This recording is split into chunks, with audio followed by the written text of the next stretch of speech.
Assalamualaikum warahmatullahi wabarakatuh. Waalaikumsalam warahmatullahi wabarakatuh. Kita semua, selamat Hari Raya Idul Adha bagi umat Muslim yang menjalani atau menjalankan. Pertama-tama marilah kita panjatkan puja dan puji syukur kehadirat Allah Subhanahu wa taala yang mana pada siang hari ini kita bisa bertatap muka secara daring seperti biasa melalui kelas khusus dari MS Training and Consulting. Yang terhormat Bapak Prof. Muji selaku Direktur Utama Lembaga MS Training and Consulting. Yang terhormat Bapak Muklis selaku Komisaris Utama Lembaga MS Training and Consulting.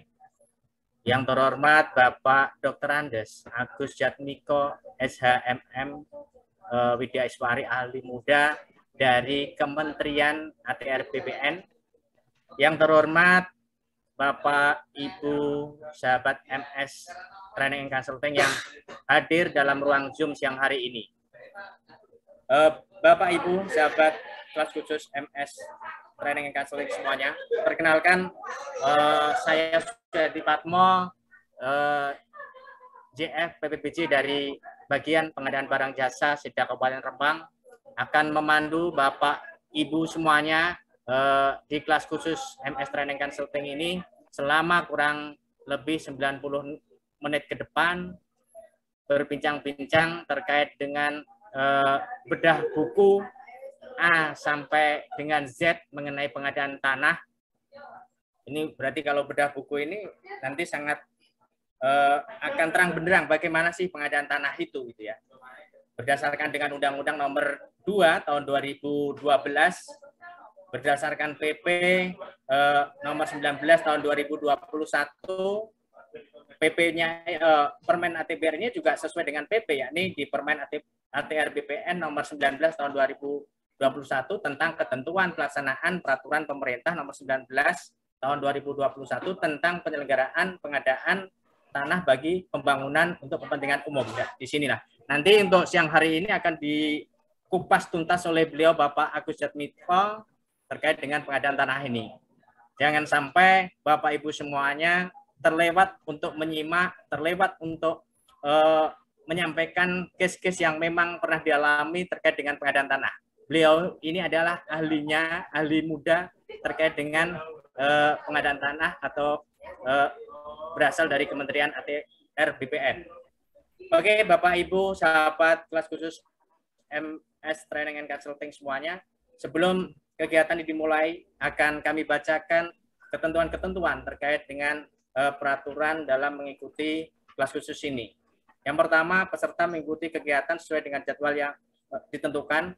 Narasumber akan menyampaikan materi selama kurang lebih 45 menit ke depan. Kemudian akan dilanjutkan diskusi tanya jawab selama 45 menit.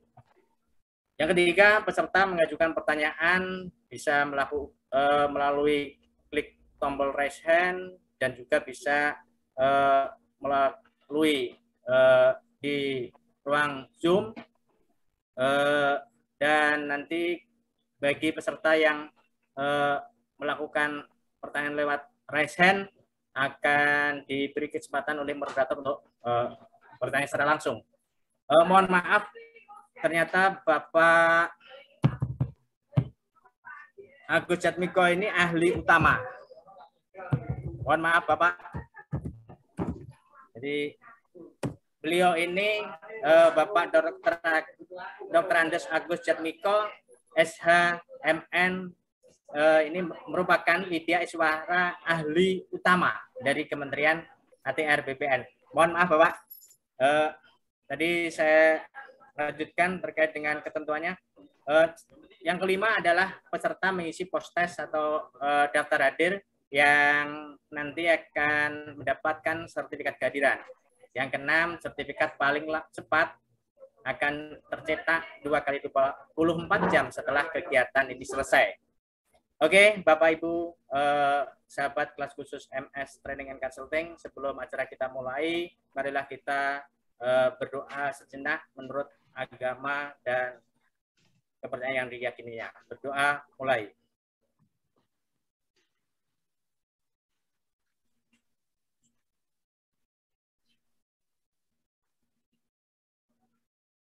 Berdoa selesai. Kepada beliau Bapak Dr. Andes Agus Jatmiko SHMM, waktu dan ruang Zoom dipersilahkan. Baik, terima kasih kepada Pak Muji Santosa selaku bosnya ya, bosnya konsultan ini ya. Saya di sini diundang dalam rangka katanya suruh bedah buku saya. Saya memang menerbitkan buku versi yang terbaru yaitu tentang pengadaan tanah. Saya mulai saja. Assalamualaikum warahmatullahi wabarakatuh. Waalaikumsalam warahmatullahi wabarakatuh. Selamat siang, Om Santi Om, Namo Buddhaya, salam kebajikan. Pertama-tama saya mengucapkan terima kasih kepada Pak Muji Santosa yang telah mengundang saya untuk menjadi narasumber webinar pada acara bedah buku. Ya, katanya Pak Muji itu enaknya bedah buku, bukan pemaparan mengenai pengadaan tanah. Yang kedua, saya terima kasih juga pada teman-teman yang telah membantu terlaksananya webinar ini. Salah satunya adalah Pak Suyadi Patmo. Mungkin di sini juga ada Pak Muklis ya, cuma Pak Muklis belum menampakkan ya, barangkali di belakang layar kan nggak apa-apa. Untuk 1 jam ke depan saya akan mencoba menjelaskan tentang pengadaan tanah. Memang pengadaan tanah ini banyak yang bertanya-tanya gitu ya. Sehingga selalu banyak permasalahan, apalagi kalau sekarang ini Pak Presiden kita pokoknya proyek-proyek strategis harus jalan. Bagaimana caranya supaya jalan? Nah, itulah makanya muncul kalau dulu ada Undang-Undang Nomor 2 tahun 2012. Terus ada Perpresnya. Kemudian setelah munculnya Undang-Undang Cipta Kerja ya Nomor 11 2020, maka semua peraturan terkait dengan Perpres ya terkait dengan Perpres pengadaan tanah sampai dengan peraturan Menteri Agraria BPN itu tidak berlaku dan yang berlaku adalah peraturan yang terbaru. Nah, ini saya mencoba membuat buku ini terkait dengan peraturan yang baru, yang mungkin nanti mohon maaf kalau ada yang kurang-kurang, barangkali mohon masukan ya.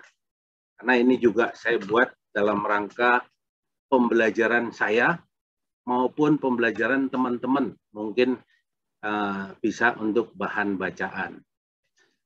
Saya mulai saja terkait dengan pengadaan tanah. Ya. Saya mulai saja sebentar, saya buka materinya.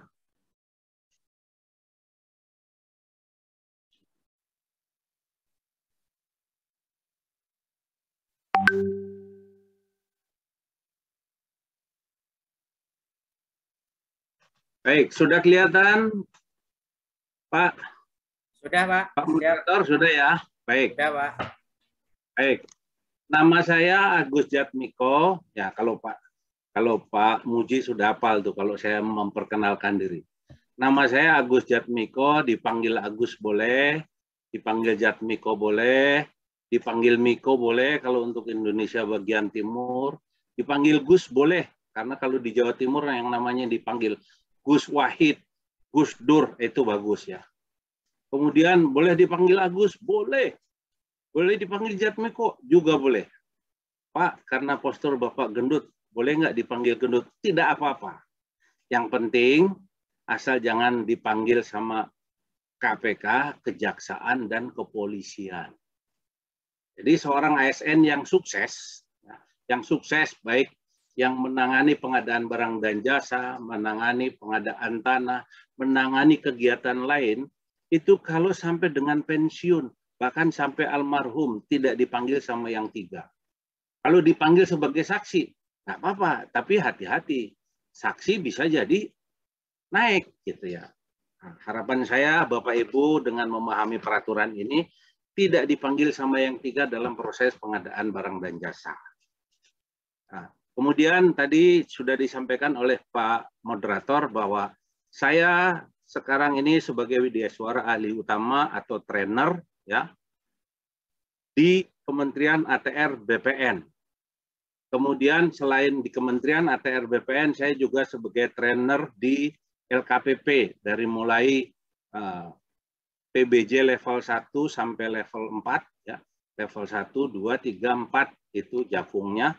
Kemudian pelatihan okupasi lainnya seperti penyusunan spek teknis, kemudian penyusunan kontrak, pengendalian kontrak, sampai dengan penyelesaian sengketa. Saya sudah diberikan tugas oleh teman-teman LKPP maupun undangan dari teman-teman pemerintah daerah, kementerian lembaga, ya mungkin samalah dengan Pak Muji, cuma bedanya Pak Muji ini sudah beralih ke dulunya jadi bos, sekarang menjadi big boss.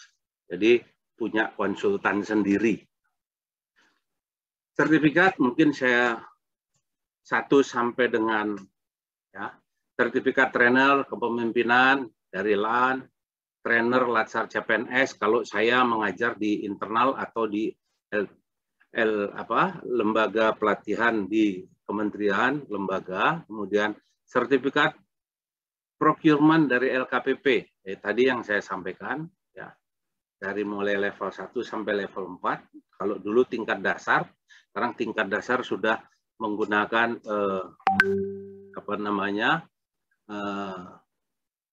tidak tatap muka, tetapi dia sudah e-learning. Dan manajemen kontrak, PBJ, manajemen perencanaan PBJ, pemberi keterangan ahli dulu diberikan oleh waktu Pak Muji masih di LKPP, saya juga diberikan materi tentang pemberian keterangan ahli. Kemudian mediator di pengadaan barang dan jasa. Kemudian juga saya di BPN juga sebagai mediator, cuma karena saya sekarang jadi widyaswara tidak boleh merangkap. Kemudian sebagai advisor dan narasumber pelatihan PBJ. Ini sekilas pengalaman saya. Ya. Saya sebagai pegawai BPN dari mulai agraria dulu masuk tahun 80 sampai sekarang, alhamdulillah pangkat saya sudah hampir mentok, tinggal naik pangkat 1 kali lagi. Saya pensiun, pensiunnya 65. Kemudian yang mau saya sampaikan adalah mengenai pengadaan tanah bagi kepentingan umum, ya, yang akan kita coba ya pelan-pelan kita bedah dari buku, ya. Buku itu memang saya ambil dari materi-materi yang pertama adalah dari landasan teori, kedua saya 3 kali penelitian terkait dengan pengadaan tanah dulu di Trans Sumatera, kemudian Trans Jawa, kemudian di kemarin terakhir saya di Kutai Kertanegara, saya penelitian di sana. Kemudian apa itu pengadaan tanah? Nah, kalau ini sih saya kira Bapak Ibu sudah tahu semua ya. Cuman yang perlu saya garis bawahi adalah pengadaan tanah itu kegiatan menyediakan tanah dengan cara memberi ganti kerugian yang layak ya, dan adil kepada pihak yang berhak. Apa itu dimaksud ganti kerugian? Sebetulnya sekarang tidak ganti kerugian lagi. Setelah dengan adanya Undang-Undang Nomor 2 2012 dan peraturan pelaksananya, ini menjadikan namanya sebetulnya bukan ganti kerugian, tapi ganti untung. Cuma namanya masih ganti kerugian karena mereka dirugikan, dipindahkan dari lokasi yang dia sudah mapan, kalau dia sudah ada toko, sudah ada usaha, kemudian dipindahkan di tempat lain. Kalau dulu, waktu masih ditangani oleh panitia 9, itu hanya yang diberikan ganti rugi berupa tanahnya saja. Kalau sekarang dari mulai tanahnya, kemudian yang ada di atas tanah tersebut, baik bangunan dan sebagainya, itu diberikan ganti rugi. Tanaman juga diberikan ganti rugi. Bahkan kerugian immaterial pun juga diberikan. Contohnya, misalnya di lokasi pengadaan tanah itu yang bersangkutan sudah punya toko, dia layak dan omsetnya besar. Nah, itu salah satu yang harus diberikan ganti rugi. Kemudian siapa yang menilai?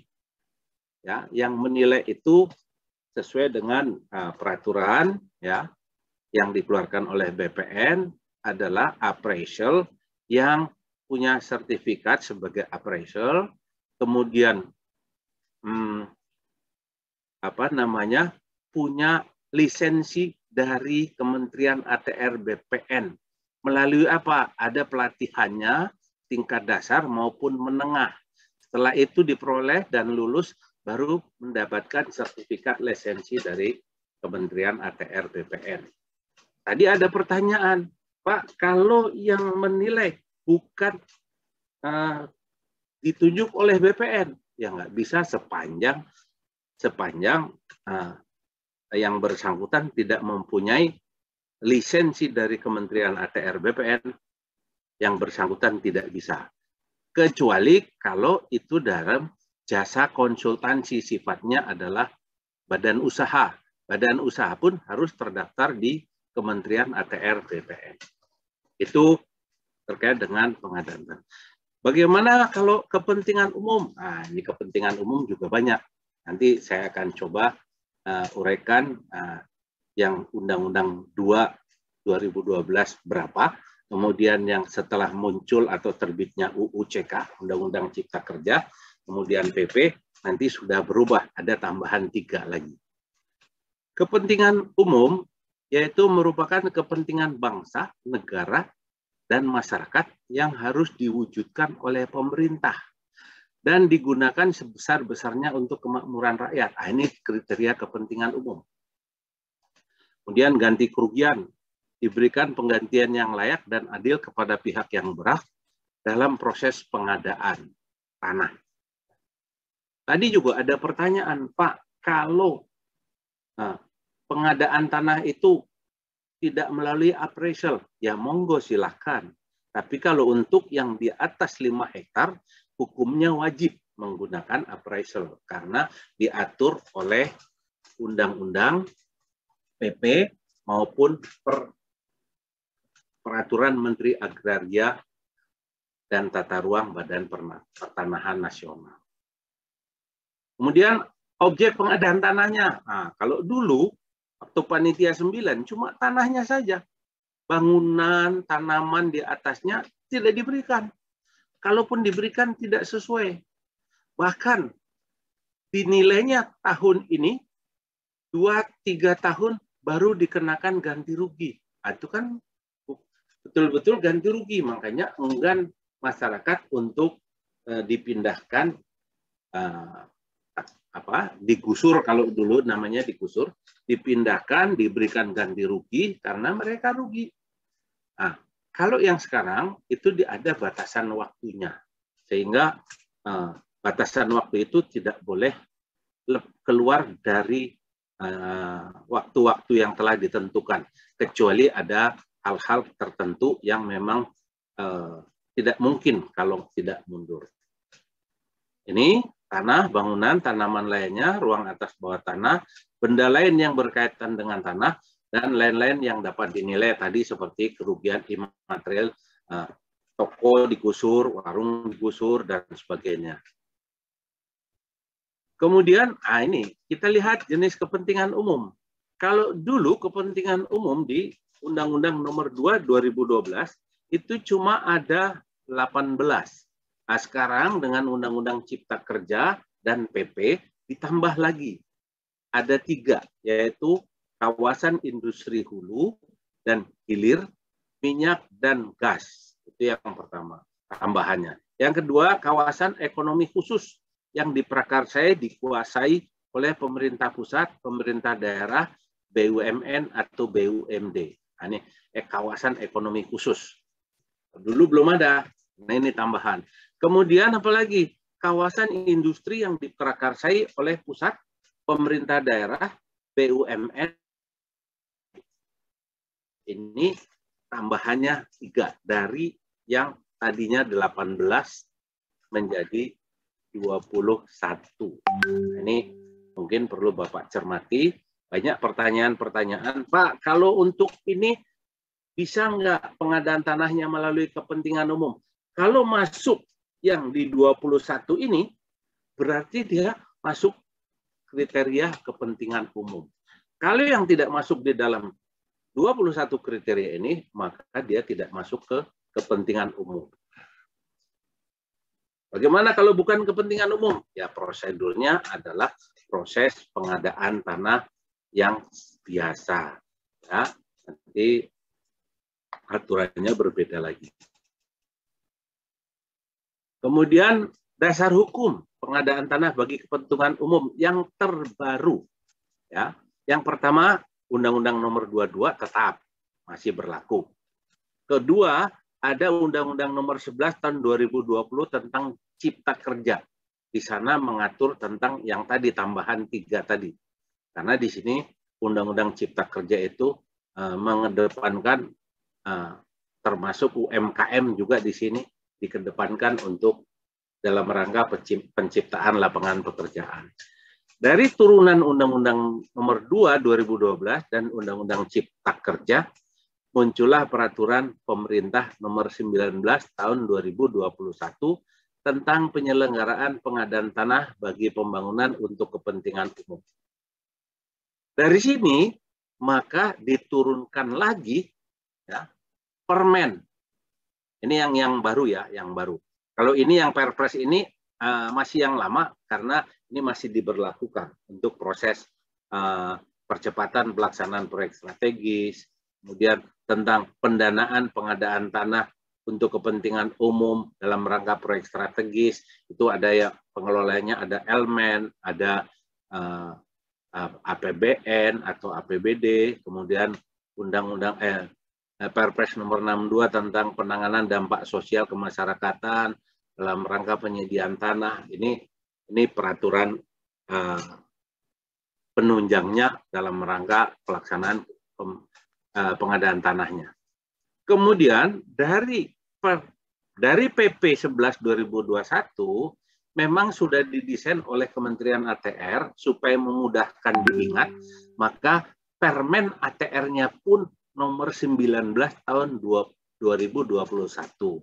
Kalau di sini tentang penyelenggaraan pengadaan tanah bagi pembangunan untuk kepentingan umum. Kalau di sini tentang ketentuan pelaksanaan. Nah, jadi Perpres Permen ATR itu bagaimana pelaksanaannya. Jadi merupakan penjelasan dari PP tersebut. Ya. Undang-Undang Permen ATR Nomor 19 tahun 2021 tentang ketentuan pelaksanaan peraturan pemerintah Nomor 9 tahun 2021 tentang penyelenggaraan pengadaan tanah bagi pembangunan untuk kepentingan umum. Kemudian biaya operasional untuk APBN masih sementara menggunakan PMK Nomor 13 2013. Kemudian kalau APBD menggunakan Permendagri 72 tahun 2012. Ya mungkin kalau ada yang baru barangkali bisa diinformasikan ya, sementara saya masih baru dapatnya yang ini. Tentunya kalau ada perubahan, ini sudah 2 kali berubah PMK ini. Tadinya PMK 10, sekarang jadi PMK 13. Bisa saja karena mengikuti perkembangan zaman, ini nanti diterbitkan lagi bisa. Kemudian tadi yang ditanyakan sama panitia, ini bisa dijelaskan di sini. Pelaksanaan pengadaan tanah bagi pembangunan untuk kepentingan umum, kalau di atas 5 hektar, maka dilaksanakan sesuai tahapan Permen ATR tahun 2021. Nih, maaf, ini salah ya 2021. Bukan 2022. Ini nanti saya perbaiki. Kemudian kalau yang di bawah 5 hektar dapat dilaksanakan langsung oleh instansi yang memerlukan tanah. Nah, ini tadi pertanyaannya moderator. Ya. Dapat dilaksanakan oleh instansi yang memerlukan tanah. Bisa dalam bentuk jual beli, bisa tukar menukar, bisa melalui hibah, dan bentuk lain yang disepakati. Ya, itu kalau yang di bawah 5 hektar. Kemudian dalam hal tertentu, ya misalnya itu proyek strategis atau rawan, ya, supaya untuk pengamanan bisa, ya, dalam hal tertentu dianggap perlu dapat dilaksanakan dengan tahapan sebagaimana Undang-Undang Nomor 2 Tahun 2012. Turunannya adalah Permen ATR Nomor 19 di pasal 146. Kemudian bagaimana kalau pengadaan tanah untuk kepentingan umum yang luasnya di atas 5 hektar? Ini semua sudah saya sampaikan di dalam buku saya, tentunya sudah mengikuti peraturan yang baru. Ya. Dimulai dari perencanaan. Kemudian perencanaan dilaksanakan oleh siapa? Instansi yang memerlukan tanah. Kembali lagi saya tekankan, dokumen perencanaan ini dibuat oleh instansi yang memerlukan tanah. Kalau dokumen perencanaan sudah lengkap, sudah sesuai dengan aturan semuanya, dan sudah dicek, ya, oleh tim lengkap, baru dokumen perencanaan ditandatangani oleh instansi atau pejabat yang berkompeten dalam instansi tersebut atau pejabat, ya, yang membutuhkan tanah yang ditandatangani oleh instansi atau pejabat yang bersangkutan. Setelah lengkap, baru diajukan kepada gubernur selaku penanggung jawab di tahapan persiapan. Jadi dokumen perencanaan lengkap, sudah mengikuti semuanya aturan, datanya lengkap, semuanya baru diajukan di persiapan. Siapa yang mengajukan? Instansi yang memerlukan tanah ditujukan kepada gubernur. Nah, gubernur setelah 5 hari, kalau memang dokumennya sudah lengkap semua, harus sudah membentuk tim, yaitu tim verifikasi, tim persiapan, dan tim kalau ada keberatan. Kemudian kalau prosesnya sudah selesai di provinsi, baru diajukan ke Kementerian ATR BPN. Dalam hal ini kalau di tingkat provinsi adalah Kepala Kantor Wilayah BPN Provinsi selaku penanggung jawab pelaksanaan pengadaan tanah.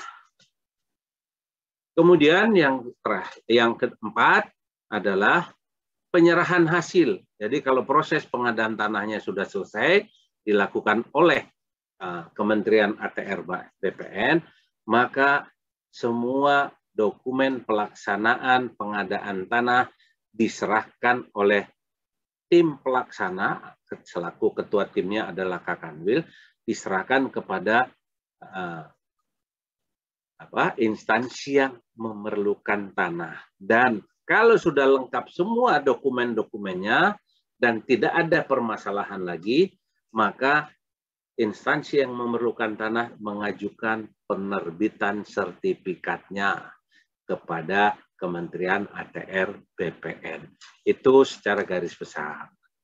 Mari kita lihat satu persatu. Nah, ini skema pengadaan tanah untuk kepentingan umum. Dimulai dari mana? Dari mulai dokumen perencanaan. Kemudian dari dokumen perencanaan sudah lengkap, maka dokumen tersebut diajukan ke gubernur. Nah, gubernur memerintahkan tim verifikasi untuk memverifikasi. Kalau dokumen perencanaan itu masih kurang, maka akan dikembalikan. Kalau tidak lengkap, dikembalikan. Kepada siapa? Kepada instansi yang memerlukan tanah. Kalau sudah lengkap, baru masuk ke tim persiapan. Makanya gubernur kalau sudah lengkap itu sejak 5 hari harus menetapkan tim verifikasi, tim persiapan, ya. Kemudian tim kajian keberatan kalau nanti ada keberatan. Kemudian setelah dokumen lengkap, dinyatakan oleh tim verifikasi lengkap, maka tim persiapanlah yang bekerja. Tentunya dasar tim persiapan bekerja adalah penunjukan gubernur. Ya. Setelah tim persiapan sudah bentuk, di rapat-rapat, setelah rapat-rapat baru tahapan berikutnya sosialisasi kepada pihak yang berhak dan pendataan awal. Ini ya, pendataan awal. Setelah pendataan awal, hasilnya dikonsultasikan atau konsultasi publik. Kepada siapa? Tentunya kepada masyarakat yang terkena, kemudian lingkungan sekitarnya, semuanya dikonsultasikan secara terbuka. Ini salah satu bukti bahwa pemerintah sudah mulai menerapkan akuntabilitas. Jadi transparan. Ini yang diharapkan kan seperti itu. Transparan, semua data-data lengkap disampaikan.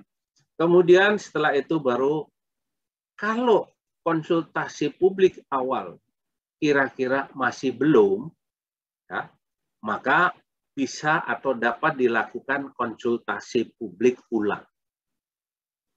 Setelah konsultasi publik ulang, kalau setuju, ya, dari proses tadi sudah lengkap semua datanya. Kalau setuju, maka diterbitkan SK penetapan lokasi. Kalau tidak setuju, keberatan, kembalikan ke gubernur. Gubernur menugaskan tim kajian keberatan. Kalau tim kajian keberatan, ya, mengatakan menolak, itu keberatannya tidak sesuai atau tidak signifikan atau tidak masuk di akal, maka ditolak oleh tim kajian. Hasil dari tim kajian, gubernur menyampaikan, tim kajian disampaikan ke gubernur, maka gubernur menerbitkan SK penetapan lokasi. Nah, pada saat penetapan lokasi, kalau ada yang keberatan, ada gugatan ke Peradilan Tata Usaha Negara. Kalau Peradilan Tata Usaha Negara masih belum juga, bisa ke gugatan ke MA. Ya, gugatan ke MA ada pengumuman. Nah, kalau misalnya gugatannya diterima, kembali ke instansi yang memerlukan tanah. Dengan demikian dipindahkan lokasi tersebut. Nah, ini kalau ini kerugiannya kalau dokumen perencanaannya kurang jelas, ya nggak lengkap. Ini dampaknya nanti sampai ke sini. Ini yang menimbulkan kenapa kok proses pengadaan tanah jadi lama? Ya, dimulainya dari dokumen perencanaan yang kurang lengkap. Kemudian setelah ini seandainya SK penetapan lokasi tidak ada masalah, maka dilakukan pengumuman. Begitu pengumuman tidak ada masalah, maka instansi yang memerlukan tanah mengajukan permohonan ke pengadaan tanahnya, pelaksanaan pengadaan tanahnya kepada Kakanwil BPN Provinsi selaku penanggung jawab dalam pelaksanaan pengadaan tanah di daerah. Kemudian setelah permohonan diterima dan dinyatakan lengkap, dinyatakan lengkap dulu. Di sini akan diverifikasi lagi. Karena kalau sekarang kalau tidak lengkap, untuk apa dilanjutkan kalau nanti di sini akan menimbulkan masalah. Kurang lengkap atau belum lengkap, kembalikan supaya dilengkapi. Ya. Tentunya untuk kelengkapan tadi, kalau ada yang kurang, ya, dari mulai menyusun dokumen perencanaan sampai dengan ke permohonan itu ada koordinasi. Di sana nanti saya coba jelaskan apa saja yang harus dibentuk pada saat instansi yang memerlukan tanah akan membuat dokumen perencanaan. Kemudian kalau disetujui dan sudah lengkap, maka Kakanwil membentuk tim pelaksana pengadaan tanah. Yang dibentuk siapa? Salah satunya adalah tim pelaksana, kemudian pembentukan Satgas A, Satgas B. Satgas A itu pendataan fisik, ya, berupa pengukuran bidang demi bidang tanah yang akan digusur atau akan dibebaskan. Kemudian Satgas B yang mendata tentang data yuridisnya, termasuk inventarisasi apa-apa saja yang nanti harus diganti rugi. Tadi ada tanah, ada bangunan, ada tanaman. Nah, tim Satgas B ini melibatkan teman-teman dari instansi teknis terkait yang bertugas untuk menginventarisir, misalnya bangunan. Kita melibatkan Dinas PU Cipta Karya atau Dinas Perumahan yang menyangkut untuk perhitungan ganti rugi bangunan. Kemudian tanaman, kita libatkan Dinas Pertanian dan instansi lain yang memang sesuai dengan kebutuhan. Kemudian setelah dibentuk Satgas A, Satgas B, ya, maka Satgas A, Satgas B melakukan inventarisasi dan identifikasi, ya, terhadap apa? Terhadap tanah yang masuk lokasi pengadaan tanah. Mulai diukur, baik diukur kelilingnya, bidang per bidang, kemudian alas haknya, dan seterusnya. Nah, setelah selesai Satgas A dan Satgas B, maka dibuat daftar nominatif dan peta bidang. Daftar nominatif tadi adalah hasil kerja dari panitia B. Data-data luas bangunannya, kemudian berapa jumlah tanaman, semua didata. Jadi muncullah daftar nominatif dan peta bidang.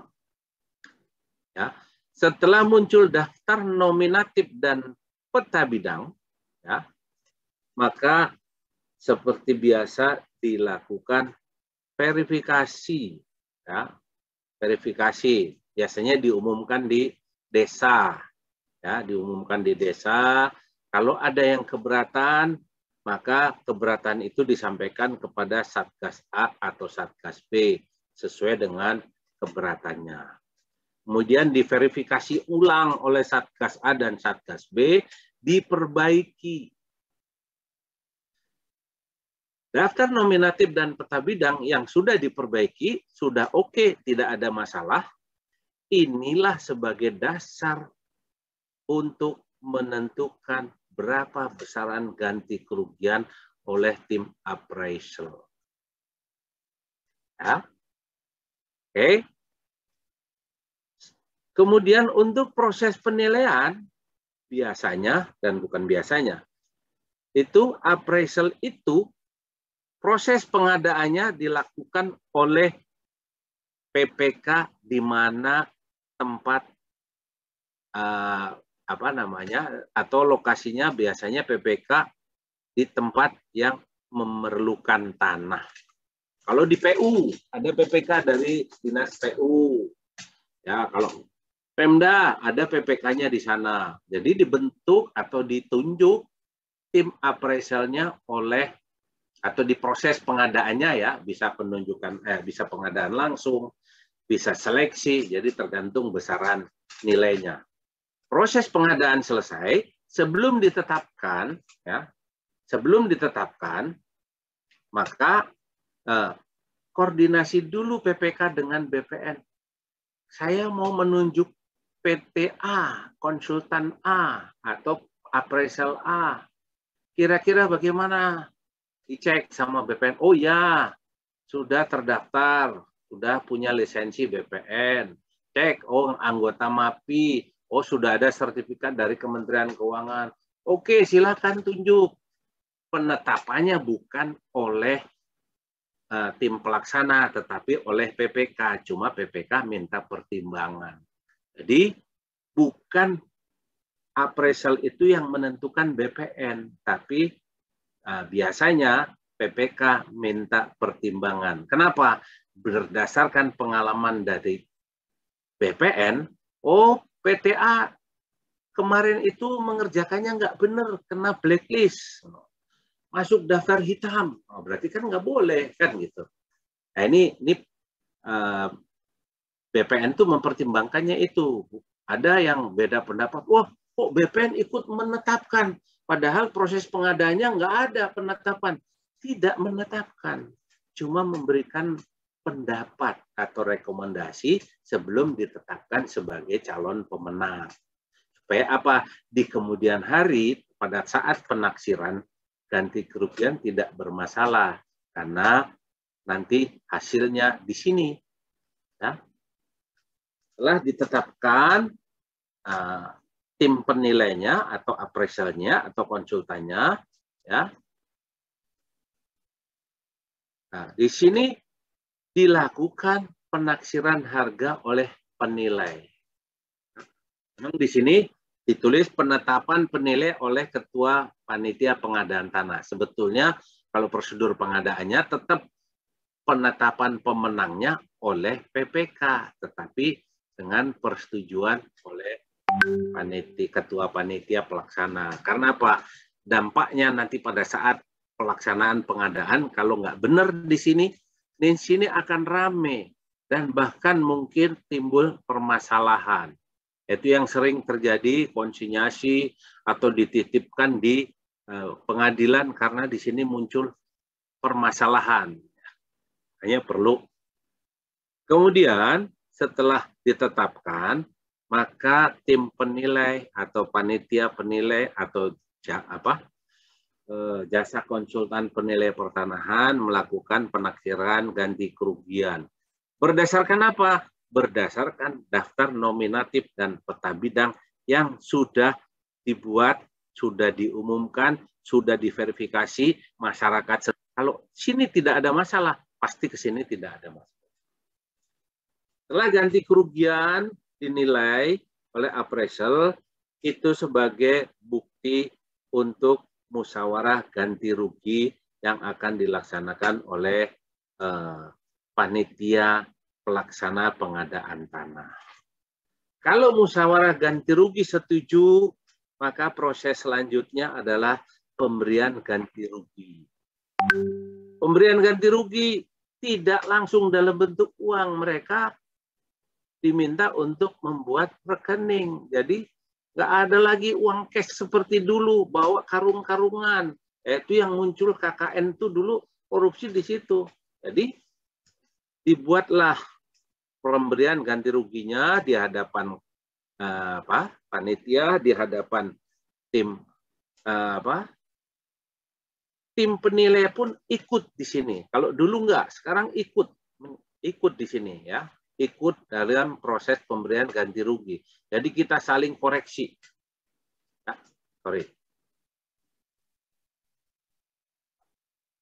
Saling koreksi.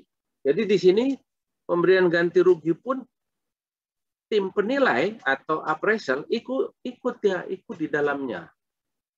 Tetapi yang melaksanakan adalah panitia pelaksana pengadaan tanah.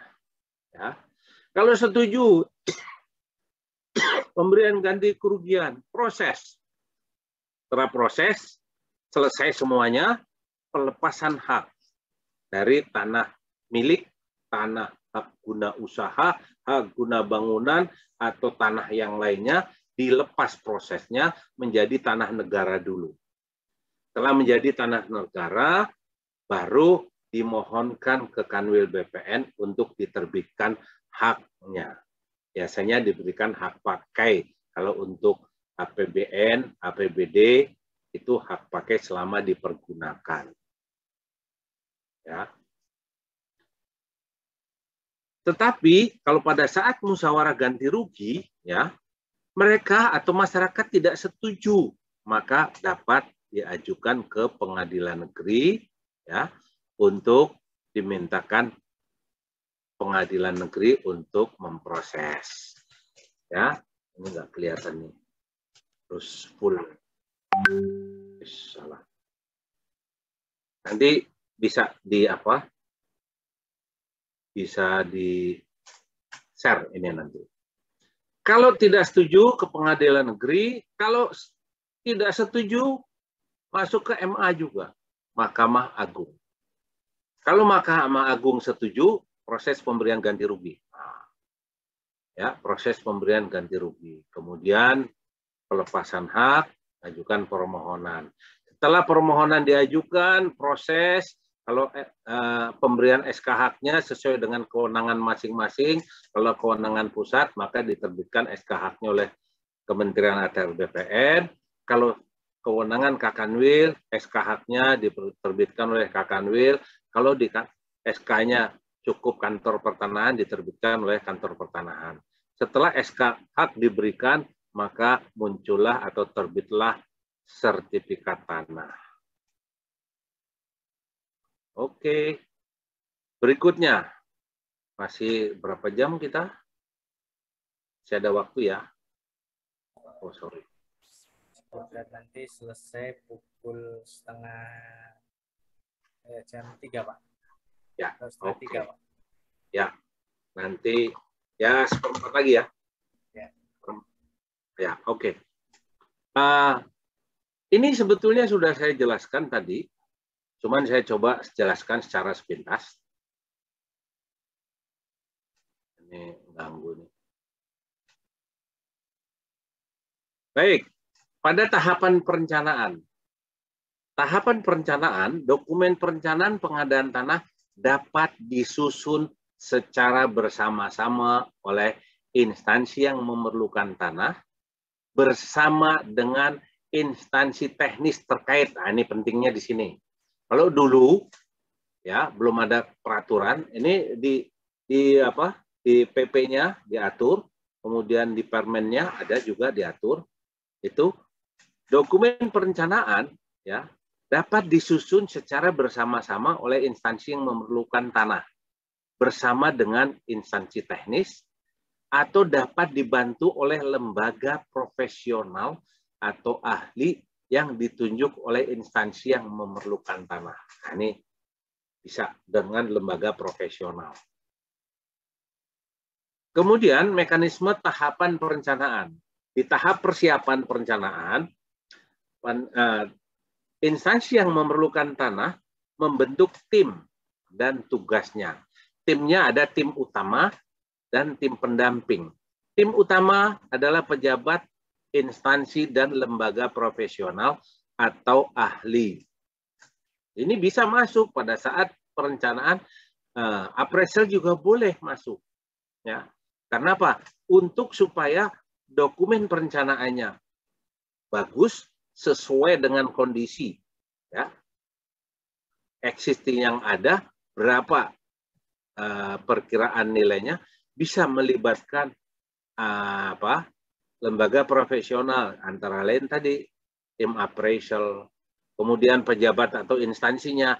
Jangan lupa di perencanaan juga, kalau dulu BPN tidak terlibat, sekarang BPN diundang sebagai salah satu tim di tim utama untuk menyusun dokumen perencanaan. Kemudian tim pendamping personil yang memiliki kompetensi sesuai dengan yang diperlukan.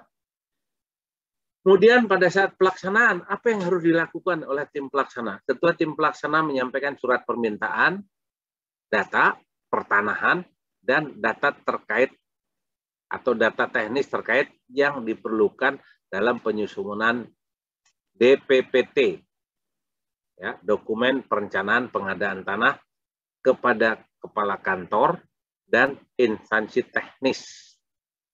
Ya, untuk apa? Untuk pengolahan data analisa atau analisa datanya yang dituangkan dalam DPPT. Kemudian setelah naskah itu jadi secara lengkap semuanya, maka DPPT ditandatangani, disepakati, ditetapkan oleh pejabat instansi yang memerlukan tanah. Baru DPPT diajukan kepada gubernur, ya. Kalau didelegasikan kepada bupati atau wali kota, maka bisa ke bupati atau wali kota. Tentunya kalau didelegasikan, BPN pun mendelegasikan kepada kepala kantor pertanahan. Nah, ini yang paling penting sebetulnya. Kenapa terjadi permasalahan pada saat pelaksanaan pengadaan tanah? Karena dokumen perencanaannya kurang lengkap. Ya. Apa isi dokumen perencanaannya? 1, maksud dan tujuan rencana pembangunan. Nah, ini harus jelas supaya masyarakat pun tahu, termasuk nanti ada analisis dampaknya. Yang kedua, harus melihat kesesuaian dengan rencana tata ruang wilayah dan prioritas pembangunan. Kalau di kabupaten sudah ada RDTR, lebih detail lagi, bisa silakan menggunakan itu. Kemudian tidak kalah penting, letak tanah. Kalau yang memerlukan tanah dia mengerjakan sendiri, itu belum tentu benar letak tanahnya. Oleh sebab itu, disinilah diperlukan keterlibatan kantor pertanahan. Ya, kantor pertanahan dimintakan data letaknya, sini harus dengan koordinat. Yang sering terjadi di lapangan, waktu saya ke Lampung, sudah diukur, ya, ternyata letak tanahnya salah. Nah, ini kan membuat waktu jadi lama, hasil pengukurannya mubazir. Jadi letak tanah itu harus pasti. Nah, ini kalau mau benar, perkiraan nilai melibatkan appraisal boleh. Atau kalau Bapak misalnya biayanya nggak ada, BPN punya zona nilai tanah, perkiraan nilai tanah per zona. Sekarang sudah mengarah BPN itu ke zona nilai tanah per bidang. Kalau yang kondisi lama kan masih per zona. Di pinggir jalan utama berapa, yang masuk ke dalam berapa. Ini semua digunakan untuk menyusun rencana penganggarannya. Termasuk biaya operasionalnya, kemudian biaya ganti ruginya. Ini harus sudah direncanakan matang. Yang sering terjadi, perencanaan anggarannya kurang. Nah, pada saat ganti rugi, nggak ada uangnya. Akhirnya mundur. Itu yang bermasalah. Itu dari sisi ini. Kemudian, kenapa ini saya jelaskan detail? Karena kunci suksesnya persiapan dan pelaksanaan sampai penyerahan hasil ada di sini kunci suksesnya. Kalau ini nggak lengkap, tidak melibatkan banyak instansi, yang akhirnya apa? Datanya tidak lengkap dan dokumen perencanaannya tidak lengkap, dampaknya kepada dari persiapan sampai pelaksanaan sampai ke penyerahan hasil pasti akan mundur uang. Nah, kemudian didasarkan pada apa isi tadi? Pertama, tata ruang wilayah, prioritas pembangunan. Jadi RPJM, rencana strategis, rencana kinerja instansi yang bersangkutan. Nah, tidak kalah penting juga studi kelayakannya, sosial ekonomi. Nah, ini mungkin analisisnya oleh konsultan bisa ya. Kelayakan, analisis biaya. Nah, tadi di atas boleh disusun bersama-sama, boleh diserahkan sama ahli. Ya, ini kemudian di tahap persiapan juga, ini tadi saya sampaikan tim verifikasi persiapan, nah, tim kajian, 5 hari harus sudah membentuk, ya, dengan syarat sudah lengkap semua berkasnya. Ya, lanjut ke tahap persiapan, ya, di persiapan pembentukan tim, kemudian setelah dibentuk tim tadi ya, ada mulai tim verifikasi sampai dengan tim kajian, kemudian pemberitahuan rencana pembangunan kepada pihak yang berhak dan pihak yang lain yang ada di lokasi tersebut, ya, ke masyarakat, ke sosialisasi lah, supaya masyarakat.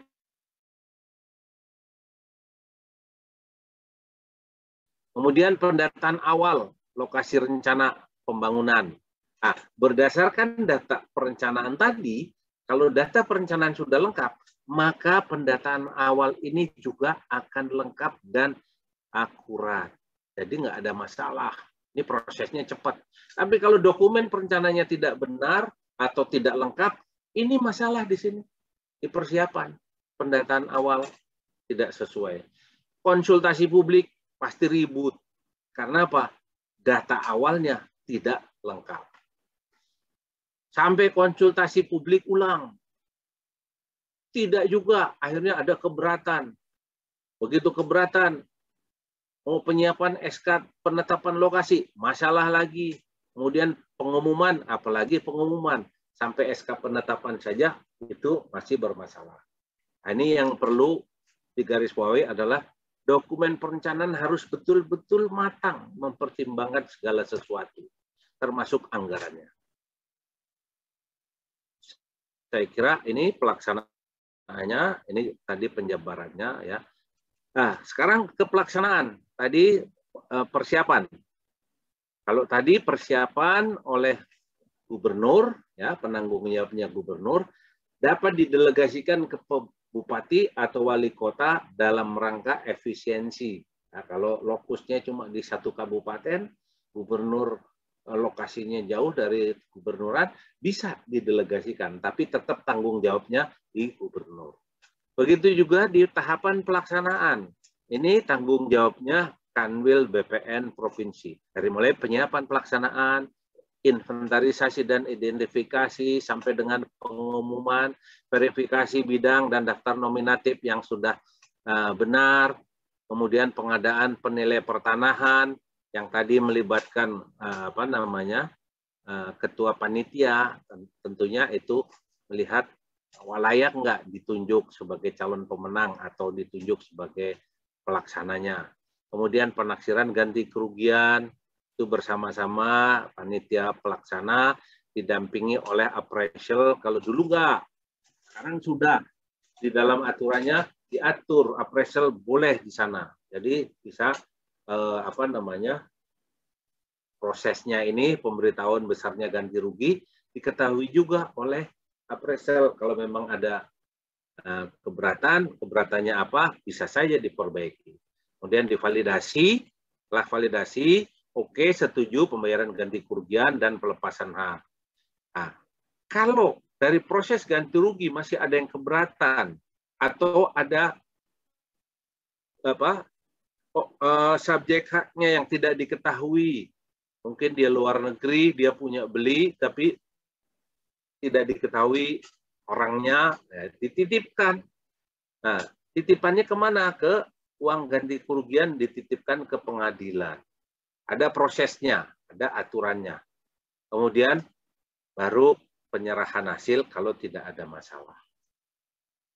Kemudian ini skema di tahap persiapan. Kemudian ini di tahap pelaksanaan tadi sudah, ini pelaksanaan juga sudah. Nah, kemudian tahapan penyerahan hasil. Nah, untuk tahapan penyerahan hasil ini juga perlu diperhatikan, ya. Harus ada dokumen perencanaan yang lengkap. Kemudian dokumen tahapan persiapan yang dilaksanakan oleh gubernur lengkap juga. Kemudian dokumen penyiapan pelaksanaan lengkap juga. Dokumen inventarisasi dan identifikasi sampai dengan pengumuman dan verifikasi dari data data bidang maupun daftar nominatif. Kemudian dokumen penilaian pertanahan terkait dengan harga taksiran ganti kerugian yang diterbitkan atau yang dikeluarkan oleh appraisal. Kemudian keenam, dokumen musyawarah ganti kerugian disertai dengan berita acara kesepakatan dan validasi. Dan yang ketujuh, dokumen pembayaran ganti kerugian.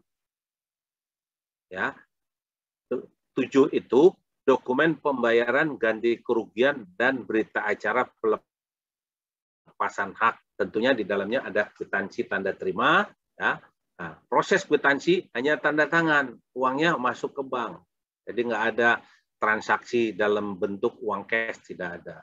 Tidak kalah pentingnya harus ada dokumen baik foto maupun video. Kalau saran saya, foto dan video harus ada. Kalau video tidak bisa diakali, tapi kalau foto masih bisa diakali. Seolah-olah foto di situ, padahal nggak di situ. Tapi kalau video, bukti otentik. Ya, kalau ada dua-duanya lebih bagus. Kemudian ini tahapan pelaksanaan tadi secara umum sudah. Ini sudah. Nah, terakhir barangkali, ya, atau bukan terakhir, ini terkait dengan yang sering terjadi hambatan atau kendala. Nah, di dalam buku saya sudah menyampaikan permasalahan dari mulai perencanaan sampai dengan ke pelaksanaan sampai dengan penyerahan. Ya, itu ada permasalahan-permasalahan yang ada di sana. Kemudian saya coba dari hasil penelitian saya coba berikan solusinya. Di dalam buku saya masukkan di sana. Cuma secara umum, hambatan dan kendala pelaksanaan pengadaan tanah, pertama, belum dapat peta rencana pengadaan yang terintegrasi dengan peta tata ruang wilayah, baik kabupaten maupun kota. Nah, ini yang perlu dikoordinasikan. Ya, kalau di daerah itu, di provinsi atau kabupaten, dia punya itu peta wilayah tata ruang, baik RT/RW maupun RDTR. Nah, ini kalau sekarang ini kan sudah ada BPN, ya. Kalau dulu BPN sendiri, Kementerian ATR BPN, tata ruang sendiri. Sekarang sudah digabung. Jadi lebih mudah untuk mengintegrasikan. Tentunya tetap berkoordinasi dengan provinsi, kabupaten, atau kota. Kemudian yang kedua, tentang pemahaman yang kurang terhadap penyusunan dokumen perencanaan pada instansi yang memerlukan pengadaan tanah. Ini yang paling penting sebetulnya. Sukses tidaknya pengadaan tanah ada di nomor 2 ini. Kalau ini sudah memahami semuanya, insya Allah semua proses pengadaan lancar dan mungkin cukup 1 tahun selesai, tidak perlu lagi. Ini kejadian, kemarin saya mengajar materi pengadaan tanah di pemerintah daerah Mimika. Itu terjadi proses pengadaannya karena terhambat, maka ganti ruginya 2 tahun ke belakang. Maksudnya setelah 2 tahun, saya bilang nggak bisa. Oh Pak, ini ada uang tunggu lebih mahal ya. Kalau mau bagus, dinilai ulang itu lebih objektif daripada ada uang tunggu. Tuh, kemudian yang ketiga, pada tahap persiapan tidak dilaksanakan dengan baik dan berdampak pada lokasi pengadaan tanah belum didukung dengan data awal. Nah tadi, kalau dokumen perencanaan tidak lengkap, maka data awalnya pun tidak lengkap, bahkan tidak sesuai dengan tata ruang wilayah atau berada di kawasan hutan atau tidak. Kemudian yang berikutnya masih terdapat sengketa bidang tanah, keberatan nilai ganti rugi, maupun persyaratan perizinan yang tidak lengkap oleh instansi yang membutuhkan tanah. Tipologinya ada kira-kira 17, yaitu dokumen perencanaan pengadaan tanah tidak sesuai ketentuan. 2, ini ketersediaan anggaran, maksudnya ketersediaan anggarannya tidak tersedia anggarannya sehingga mandek di tengah jalan. Kemarin saya ke UT Kertanegara, itu ada tanah yang belum bisa diganti kerugian. Karena ganti kerugiannya kalau secara dinilai appraisal itu sesuai, tapi begitu di situ ada lokasi pipa Pertamina, pipa gas, itu biayanya beda lagi memindahkan, atau sutet ya, kabel listrik itu biayanya lebih besar. Itu yang sampai sekarang dia masih dalam proses rapat-rapat sehingga masih terganjal dengan ketersediaan anggaran. Kalau di dokumen perencanaannya sudah lengkap jelas, oh di situ ada pipa gas, kira-kira memindahkan pipa gas berapa, kira-kira memindahkan pipa minyak berapa. Nah, kalau bisa ditaksir, di sini tidak ada lagi masalah pada saat ganti rugi. Kemudian adanya sengketa, konflik, dan perkara objek pengadaan tanah. Biasanya ada saja ya di dalam proses pengadaan tanah, di lokasi tanah tersebut ada sengketa atau konflik atau perkara. Kemudian nilai ganti rugi yang terlalu rendah, mungkin appraisal menilainya kurang bagus, sehingga masyarakat keberatan. Kemudian objek pengadaan tanah masuk dalam kawasan hutan. Nah, ini perlu koordinasi dengan Kementerian Kehutanan dan Lingkungan Hidup. Ada aturannya yang mengatur, apalagi kalau itu proyek strategis biasanya diatur ada prosesnya tersendiri. Kemudian pengadaan tanah skala kecil, ini yang tadi ditanyakan, diadakan sendiri, ya, terus tiba-tiba timbul masalah. Saran saya kalau kira-kira ada permasalahan, ya, itu coba libatkan instansi terkait. Jadi pada saat ganti ruginya tidak bermasalah. Karena nanti Pak BPN pelepasan haknya dia kalau tidak terlibat sama sekali pelepasan hak, BPN nggak mau biasanya minta tolong, ini contoh di Papua kemarin minta tolong pelepasan haknya PPAT. Nah, idealnya sebetulnya harusnya kepala kantor pertanahan. Kemudian appraisal yang kurang profesional, kemudian tanah kas desa dan tanah wakaf, ya proses ganti ruginya ini yang perlu disepakati di awal. Di saat perencanaan pengadaan tanah, ini perlu disepakati tanah wakaf ada berapa, tanah kas desa ada berapa, prosesnya penggantiannya bagaimana, apakah ganti lokasi atau di dalam bentuk uang dan sebagainya, ini perlu dipahami. Kemudian ada internal aplikasi SIPT-nya, kemudian kuantitas dan kualitas SDM, itu juga pengaruh. Mekanisme ganti kerugian di pengadilan itu ada beberapa, saya waktu penelitian saya ini ada yang masalah, ya.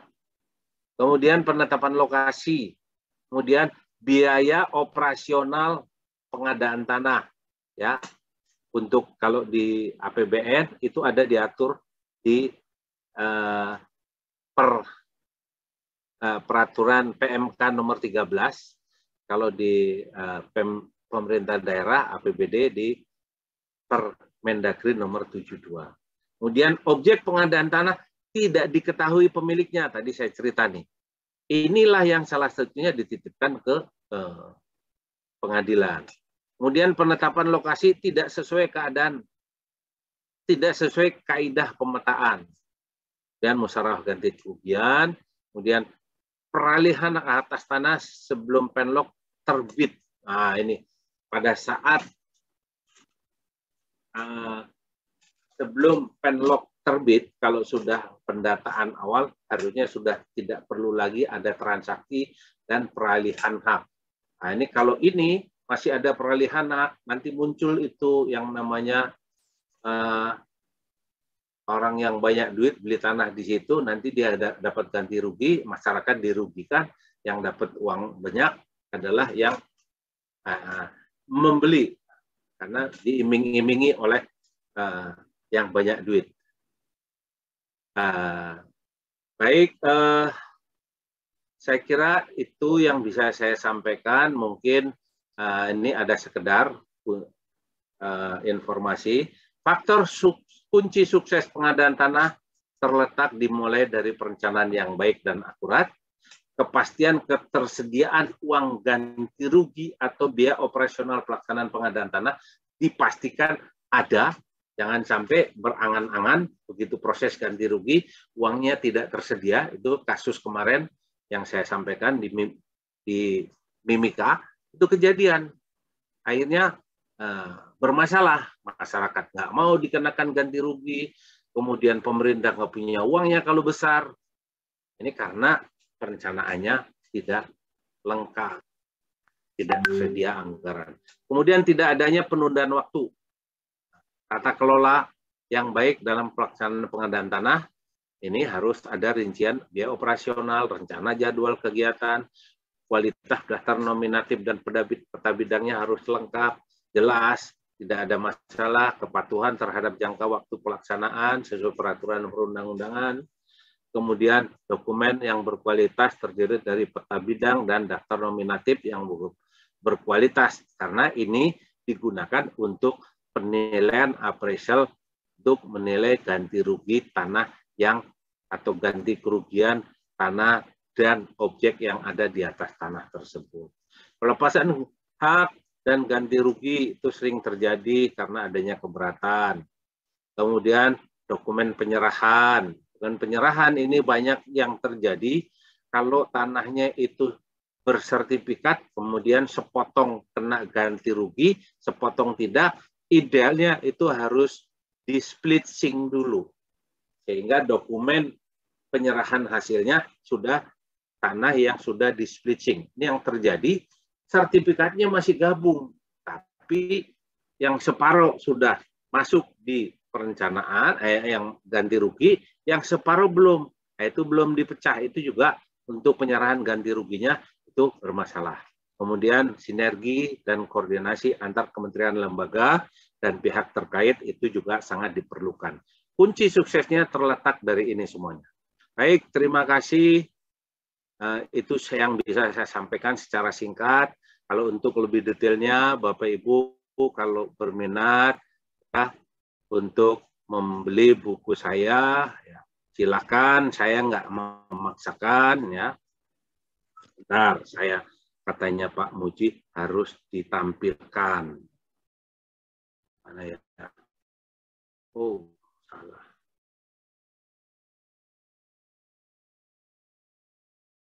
Nah, ini buku saya, ya. A sampai Z, pengadaan tanah bagi pembangunan kepentingan umum, permasalahan dan solusinya. Bagi yang berminat silakan hubungi saya atau panitia. Harga net dari saya 125, belum termasuk ongkos kirim. Ya, sama mungkin prosesnya di panitia. Ya, nanti silakan hubungi panitia atau langsung ke saya. Saya kira itu saja. Nah, baik, saya kembalikan ke moderator. Silakan.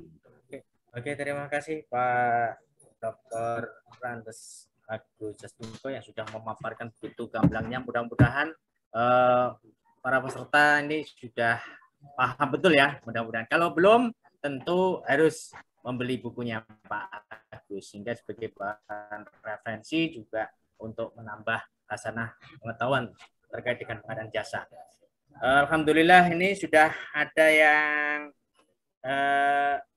ngecat ya, apa? Ya, tanya gitu ya, bagaimana cara pengadaannya appraisal gitu ya. Padahal di sini yang disebutkan di sini bahwa tentu terkait dengan yang sudah ketika lewat appraisal itu sudah nanti ketika akan menghasilkan dokumen persiapan pengadaan tanah, kan seperti itu Pak. Ini sudah lewat ya sebenarnya Pak ya, sudah lewat, sehingga pengadaan di sini yang diacu adalah DPPT gitu ya. DPPT bagaimana tadi sudah dijelaskan, kalau di bawah 5 hektar tentu dengan cara yang sederhana, itu bisa juga dilakukan, bisa juga penunjukan langsung yaitu para KJPP biasanya kan gitu Pak ya. Kalau di atas 5 hektar tentu kalau nilai pengadaan di atas 100 juta tentu dengan seleksi kan gitu. Jasa konstruksi seperti itu Pak. Ya tentu ya kalau tidak salah ya. Baik. Pertanyaannya, Bapak Ibu sahabat MN terjadi mendapat dokumen appraisal ya Pak ya. Makanya ini sebenarnya pelaksanaan kan gitu Pak ya. Sudah nanti ketika dokumen itu disiapkan kita laporan ke Pak Gubernur ya. Seperti itu Pak ya. Ya, putus Pak Suyadi. Baik. Pertanyaannya bagaimana proses pengadaan appraisal? Tadi sudah saya jelaskan, pengadaan appraisal diserahkan kepada PPK di mana tempat, di mana lokasi instansi yang memerlukan pengadaan tanah. Prosesnya ya tentunya proses melalui pengadaan barang dan jasa sesuai peraturan Perpres nomor 16 2018 dan perubahannya. Ya, kalau dia perorangan bagaimana? Ya, kalau dia dengan instansi atau badan usaha, bagaimana? Kemudian nilainya nanti diatur oleh peraturan pengadaan barang dan jasa yang sekarang 16/2018 dan peraturan perubahannya. Ada 12 2020 ya, bahkan sekarang sudah ada peraturannya LKPP yang terbaru. Ya, silakan. Jadi gitu ya. Tentunya degradasinya kalau proses pengadaannya mengikuti proses pengadaan barang dan jasa. Ya mungkin nanti kalau Pak Muji mau menjelaskan prosesnya, monggo silahkan. Supaya ada diskusinya biar mantep nih Pak Muji nih. Karena Pak Muji ahlinya, mantan LKPP, mungkin bisa memberikan tambahan penjelasan. Intinya proses appraisal itu dilakukan pada saat mau pelaksanaan pengadaan. Jadi dokumen perencanaan sama dokumen persiapan sudah disampaikan ke Kanwil BPN Provinsi. Kemudian proses pembentukan tim, kemudian bersamaan waktunya proses pengadaan appraisal. Proses pengadaan sebelum penetapan minta pertimbangan dulu Ketua Panitia Pelaksana. Kalau Ketua Panitia Pelaksana oke, silakan secara prosedur pengadaan barang dan jasa ditetapkan oleh baik itu oleh Pokja maupun oleh, tapi biasanya cukup sampai Pokja ya, karena nilainya nggak besar ya. Saya kira itu tambahan saya. Mungkin Pak Muji bisa menambahkan, barangkali Pak Muji monggo. Oke Pak, cukup Pak. Oh, cukup ya. Kelihatannya ini kelihatannya itu nggak ada yang resen, kita sharing Pak ya. Tadi disebutkan bahwa terkait dengan proses pengadaan tanah di situ ini ya Pak, untuk menghindari para maklar tanah Pak. Di situ tanah yang bisa kita beli itu berapa tahun dari pembelian itu Pak? Jangan sampai nanti ternyata dengan wah ini mau ada pembelian tanah besar-besaran nih, ada pengadaan tanah, maka jangan, untuk menutup celah daripada maklar itu dengan aturan apa Pak itu, sehingga misalnya tanah tersebut buktinya minimal 2 tahun atau minimal 1 tahun atau bagaimana, itu untuk menutup celah itu bagaimana Pak, supaya tidak terjadi maklar tanah besar-besaran Pak. Jangan sampai nanti seperti kasus di Munjul itu Pak.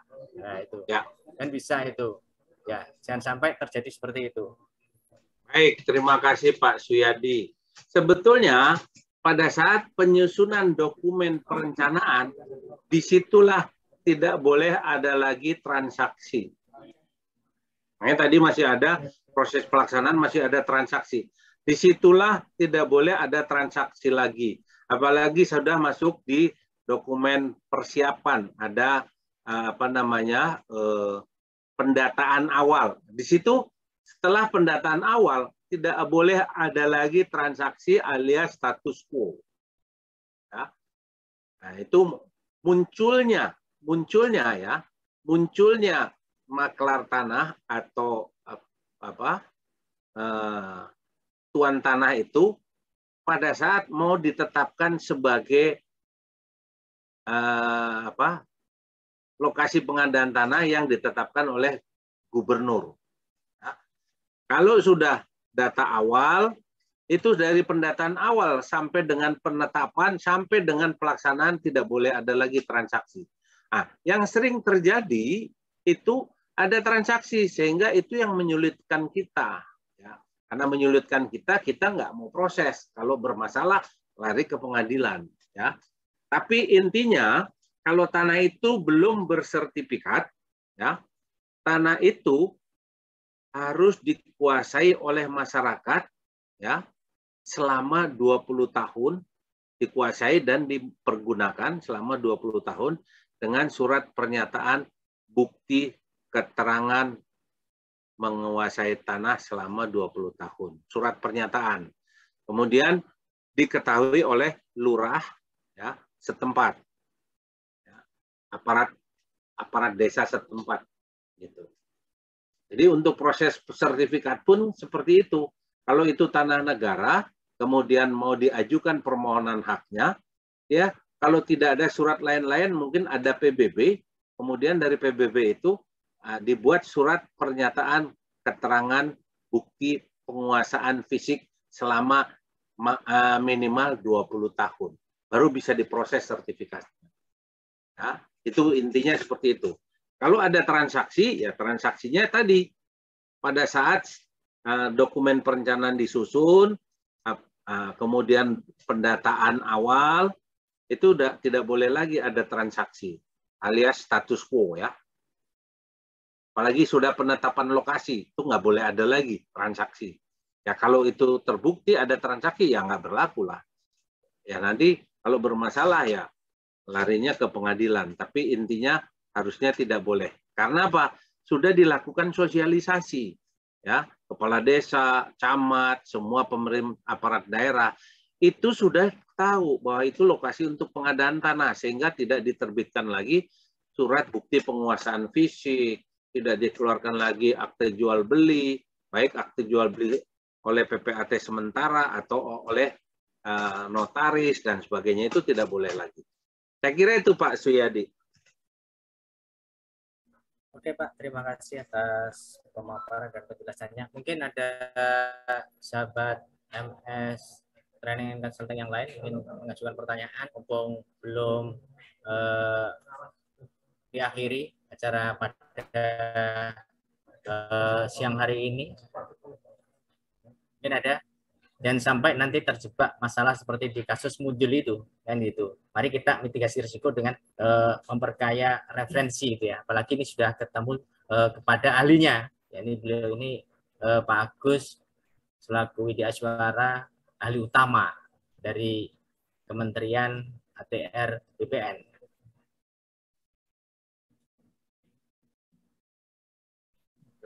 Oke, kalau tidak ada yang raise hand, tentu ini waktunya sudah cukup Pak Agus. Mohon kiranya untuk melakukan closing statement terkait dengan materi pada siang hari ini. Silakan Pak Agus. Ada close statement dari Pak Muji atau tambahan dari Pak Muji sebelum selesai? Monggo Pak Muji. Ya, terima kasih Pak Agus Jatmiko. Jadi kalau tadi pengadaan appraisal jasa menilai, kalau kita lihat peraturan LKPP Pak ya nomor 5 kalau nggak salah ya tahun 2021 ya. 2021 yang masuk pengadaan yang dikecualikan ya, pengadaan yang dikecualikan. Mungkin karena appraisal tidak masuk LPSC dan sebagainya, tidak biasa, maka bisa menggunakan pengadaan yang dikecualikan. Mendengar presentasi dari Pak Agus hari ini, kita bisa memahami secara detail ya bahwa pengadaan harus menggunakan appraisal untuk 5 miliar ke atas, yang di bawah 5 miliar tidak wajib. 5 hektar Pak, maaf, 5 hektar. Bukan nilainya, tapi 5 hektar. Ya, 5 hektar ke atas ya, 5 hektar ke atas. Menggunakan appraisal. Kalau di bawah, sebaiknya juga menggunakan appraisal supaya mitigasi risiko bisa kita alihkan. Demikian Bapak Ibu, kita ucapkan terima kasih pada Pak Agus Jatmiko. Ini nanti kita masukkan YouTube. Semoga Pak Agus Jatmiko viral ke seluruh Indonesia, membawa manfaat bagi negeri ini. Terima kasih pada Bapak Ibu yang ikut serta dalam acara ini, yang mudah-mudahan mendapat penambahan kompetensi. Demikian, terima kasih. Wassalam. Waalaikumsalam warahmatullahi wabarakatuh. Monggo Pak Agus untuk closing statement. Baik. Terima kasih atas atensi Bapak-Bapak dan Ibu sudah mendengarkan apa yang sudah saya sampaikan. Pesan saya mudah-mudahan dalam proses pengadaan tanah ini, saya minta yang pertama, silahkan kalau Bapak Ibu selaku instansi yang memerlukan tanah, tolong dokumen perencanaannya selengkap mungkin untuk supaya lengkap, melibatkan instansi teknis terkait, kalau diperlukan untuk perkiraan ganti kerugian bisa melibatkan appraisal ya, menjadikan anggota timnya. Kan di sana juga tadi ada tim teknis atau ahli profesional, itu bisa diberikan honornya di sana. Kemudian tentang besarnya ganti kerugian, kalau bisa di dokumen perencanaan sudah dialokasikan anggarannya untuk direncanakan, untuk diusulkan. Jadi pas waktunya ganti rugi, uang itu tersedia. Yang sering terjadi adalah pada saat mau proses ganti rugi, uangnya tidak tersedia. Itu yang molor lagi. Nah, itu yang bermasalah. Ya. Kemudian betul-betul lokasi pengadaan tanah itu clear and clean, ya. Tentunya melibatkan kantor pertanahan, melibatkan pemerintah daerah yang terlibat, ya. Sehingga apa? Semua proses dokumen perencanaan itu bagus, lengkap, detail, ya, termasuk studi kelayakannya. Nanti di persiapan pengadaan tanah sampai dengan pelaksanaannya, saya yakin tidak ada hambatan yang berarti. Jadi hanya hambatannya paling dari sisi administrasi. Saya kira itu saja. Terima kasih. Assalamualaikum warahmatullahi wabarakatuh. Saya kembalikan kepada Pak Moderator, Pak Suyadi. Assalamualaikum warahmatullahi wabarakatuh. Oke, terima kasih Pak Agus, Pak Muji, Pak Prof. Muklis, dan seluruh teman-teman yang hadir pada siang hari ini. Saya Suyadi Patmo selaku moderator. Mohon maaf bila ada salah-salah kata. Untuk acara siang hari ini kami ucapkan kesekian. Wassalamualaikum warahmatullahi wabarakatuh. Waalaikumsalam warahmatullahi wabarakatuh.